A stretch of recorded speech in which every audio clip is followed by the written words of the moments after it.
Olá, meu nome é Daniele, nosso grupo é o Cortex Coders e o tema do nosso trabalho é segmentação semântica de tumores cerebrais.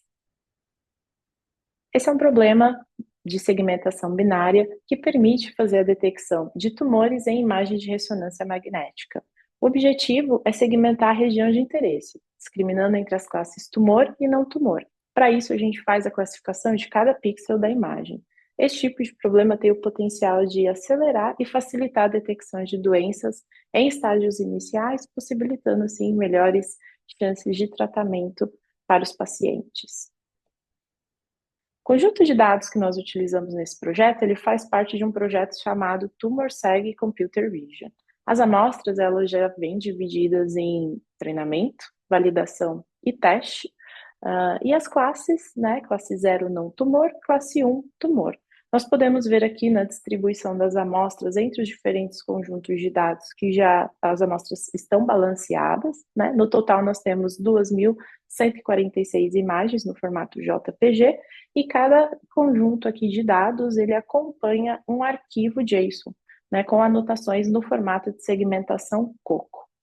Como parte desse projeto, eles já fizeram algumas atividades de pré-processamento, como, por exemplo, garantir que as imagens já estejam na posição correta para ser analisada e também o redimensionamento para 640 por 640 pixels.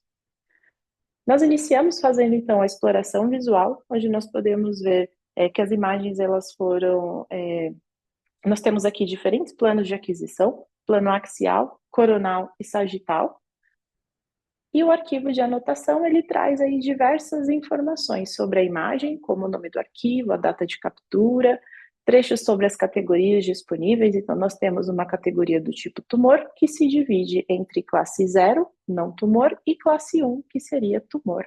E, por fim, as anotações, onde nós temos o ID da imagem, o ID da categoria. Então, nesse primeiro exemplo, nós temos uma categoria com ID 2, que representa a classe 1, tumor.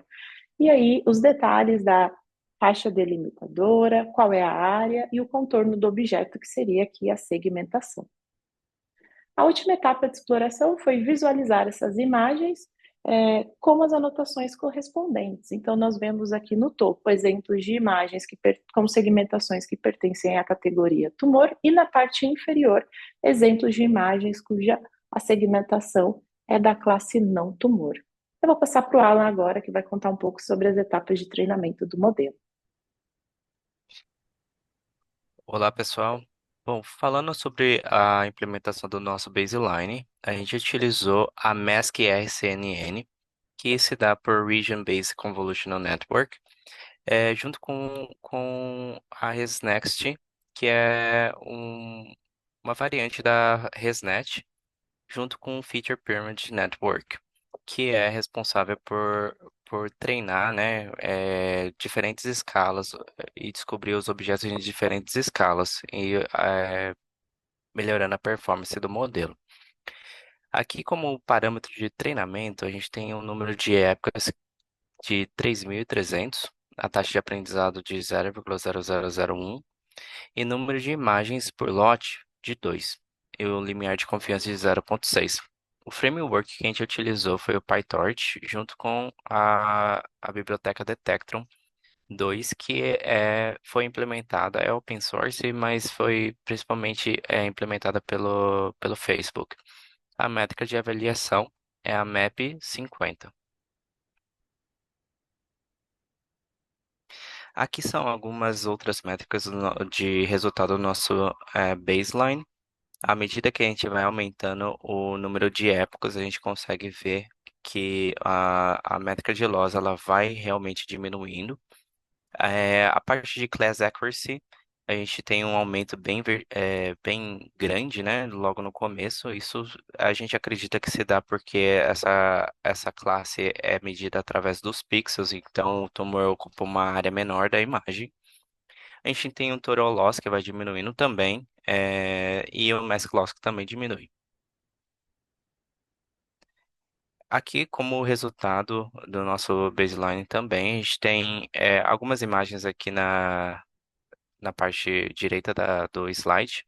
A gente tem a área predita e o ground truth.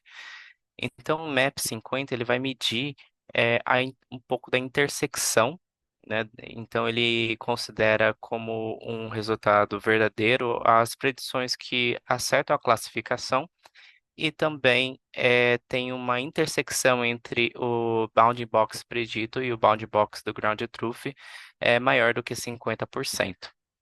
Então, a gente tem aqui um MAP 50 do Bound Box de 73,92%. O MAP 50, quando a gente considera somente a segmentação, a gente tem 74,17%. A gente também avaliou outra arquitetura, a gente utilizou o Attention UNet, que é uma arquitetura que foi utilizada nesse paper que está na fonte para identificação de pâncreas. E aí aqui nos parâmetros de treinamento, a gente tem o número de épocas que são 50, a taxa de aprendizado de 0,001 e o número de imagens por lote de 16. Lembrando que o número de épocas ele varia, né, de modelo para modelo. Então, mas o tempo de treinamento foi bem parecido para as duas arquiteturas. A métrica de avaliação também foi o MAP 50. O resultado do Attention UNet, a gente tem aqui, por exemplo, à medida que a gente vai aumentando o número de épocas de treinamento, a gente consegue ver uma queda com alguns picos em alguns momentos no conjunto de avaliação. Aqui na imagem logo abaixo, a gente tem as imagens de entrada e a segmentação que foi gerada pelo modelo em comparação com o Ground Truth, logo ao lado. Então a gente consegue ver que ele, por exemplo, nas primeiras três imagens, ele tem uma segmentação muito interessante, só que a gente teve um MAP 50 muito baixo. E isso foi por conta da nossa camada que é responsável pela parte de classificação das imagens de tumor e não tumor, sendo que a parte de segmentação teve uma performance melhor, mas a de classificação não. E aí aqui embaixo a gente tem alguns dados sobre a parte somente de classificação. Então a gente tem uma precisão muito baixa para classe 0 e uma precisão de 38% para classe 1, por exemplo. E agora eu vou passar a palavra para o Luiz para falar sobre os pré-processamentos de imagens. Sobre as técnicas de pré-processamento, em geral, elas são utilizadas para aumentar a extração de informação de uma imagem. A técnica que a gente escolheu para usar foi a equalização de histogramas. Você pode ver na esquerda a gente tem a imagem original, que tem pouco contraste, e aí depois da equalização tem bastante contraste, tem bastante diferença entre o que está claro, o que está escuro, as regiões de sombra. E a gente faz isso na intenção de aumentar o poder preditivo do modelo, né? O resultado, a gente implementou essa processamento no baseline, né? No mesmo modelo do baseline, e usou as imagens pré-processadas. A gente não teve uma melhora significativa, na verdade teve até uma piora comparado com o baseline, tanto nas binding box quanto na parte de segmentação, o resultado do MAP 50 foi abaixo do baseline. Então a gente decidiu não continuar com essa estratégia de equalização das imagens. Por último, a gente quer falar sobre técnicas de explicabilidade, né? A gente usou o GrandCAM, né, que usa os gradientes utilizados pelas camadas do modelo e as ativações para mapear os pixels mais relevantes, né? Na imagem da esquerda, nós temos ali nas cores quentes, são os pixels que ele apontou com maior chance de ser a classe tumor, é a classe que a gente quer identificar. E na direita a gente tem o binding box, pode ver que nesse caso está bem concentrado no centro. Olhando também para as imagens de Gradient, a gente consegue ver que o modelo ele procura talvez uma forma de explicar é regiões que sejam homogêneas, né? Todas as partes que tem ali em vermelhinho normalmente são regiões homogêneas.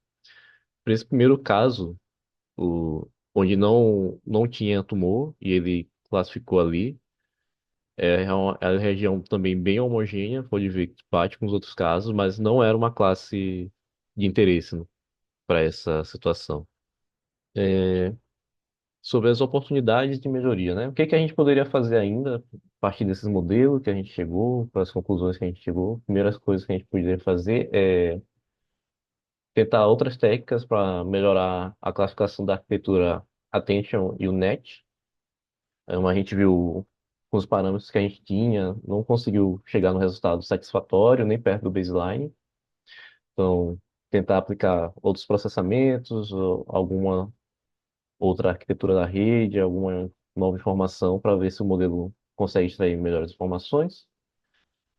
O segundo passo seria explorar outras arquiteturas de redes neurais mais robustas. Uma das opções seria a IOLO-NES. Também ajustar aí hiperparâmetro do modelo, do baseline, né? Tentar fazer um novo modelo a partir do baseline, mas fazendo o tuning dos hiperparâmetros, foi uma coisa que a gente não conseguiu explorar.